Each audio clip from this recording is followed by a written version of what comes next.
How to fix Mail app not loading emails on iPhone. To get started, first of all go to your iPhone home screen. From here, press and hold the Mail app and select Remove app from the options. Then, tap on Delete app to confirm. Alternatively, open up the Settings application.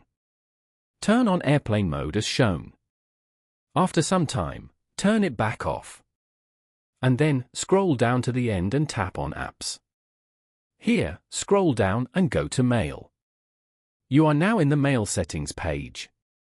From here, you can add or remove accounts, customize how your mail appears and works and more.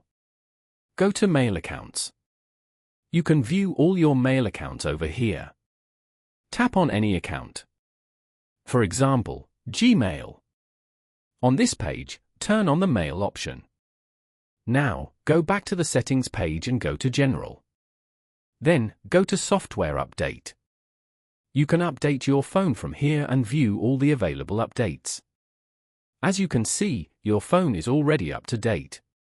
After that, go back and tap on Shut Down at the end as shown. After restarting, check if the problem has been solved. Following these steps, you can easily fix Mail app not loading emails on iPhone.